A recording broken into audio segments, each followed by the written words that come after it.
Welcome to our channel, Spiritual Science of the Bhagavad Gita, and I have a young friend over here, Kanak. That's right? Yes. So, Kanak, how old are you? I'm 17. You are 17. She's come here to grill me. She wanted to ask some questions on the Bhagavad Gita.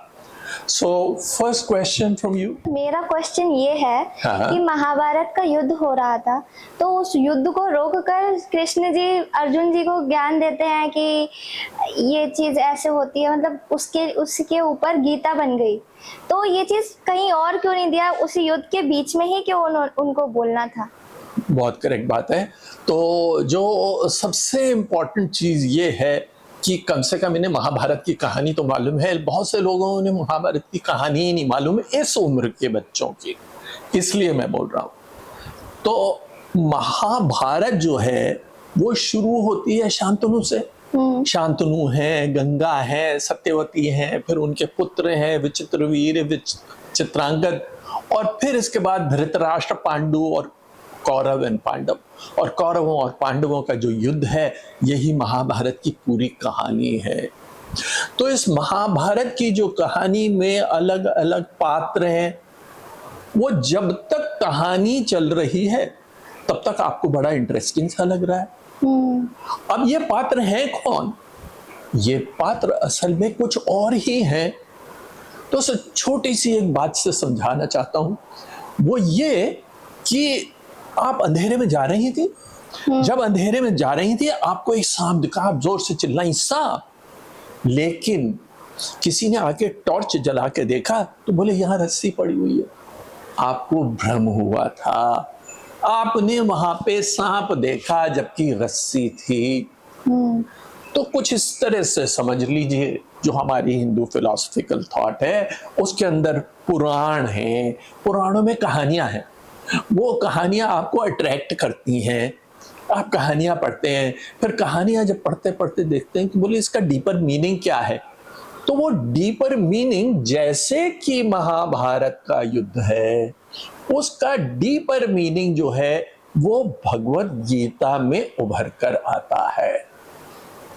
मैंने क्या बोला था, वहां रस्सी पड़ी थी, आपको तो सांप दिखा ना। तो आपको दिख रहे हैं धृतराष्ट्र, पांडु, कौरव, पांडव, भीष्म पितामह, ये लोग दिख रहे हैं, इनकी कहानियां चल रही हैं, लेकिन असल में ये हैं कौन? ये वो पात्र नहीं है जो आप सोचते हैं। महाभारत, अब मैं जो एक स्टेटमेंट दे रहा हूं, ये बहुत बड़ा स्टेटमेंट है जो कि कंट्रोवर्शियल हो सकता है, लेकिन महाभारत और भगवत गीता ये दोनों जो है संसार की उत्पत्ति की कहानी है।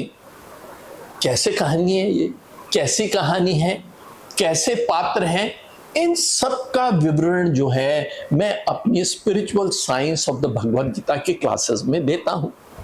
यहां तो मैं जैसे छोटी सी ही बात बताना चाहता हूं कि कैसे देते हैं, क्या है। तो धृतराष्ट्र जो है वो संस्कृत का शब्द है। आपने महाभारत सारी हिंदी में पढ़ी होगी, लेकिन जब भगवद गीता पढ़ने लग जाते हो तो देखते हो माय गॉड, ये तो सारी संस्कृत में।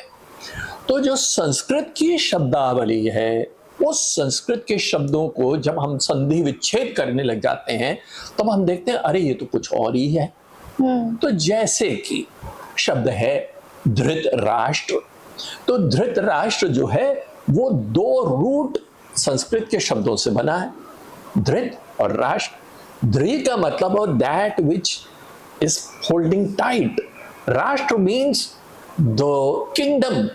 तो with reference to the Mahabharata कहानी, महाभारत कहानी, it is the kingdom Hastinapur. अंधा राजा जो है वो हस्तिनापुर को राज्य कर रहा है, वो पकड़े बैठा है उसे, जबकि वो अंधा है। ठीक है ना।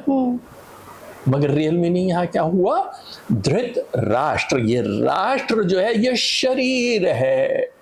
मैं, इसमें बहुत कुछ है जिसके बारे में हम अभी बात नहीं कर रहे हैं, मगर ये जो राष्ट्र है ये शरीर है जिसको वो पकड़े बैठा है। इसका मतलब ये है कि जो अंधा मन है वो हमारे को गाइड करता है।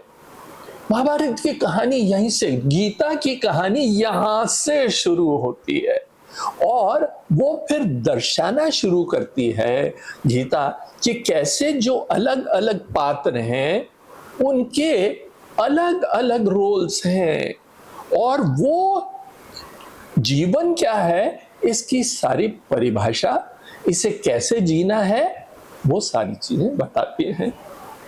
अब आप बोलेंगी कि मैं कहाँ सीखूं इसे, तो बात बड़ी सिंपल सी है।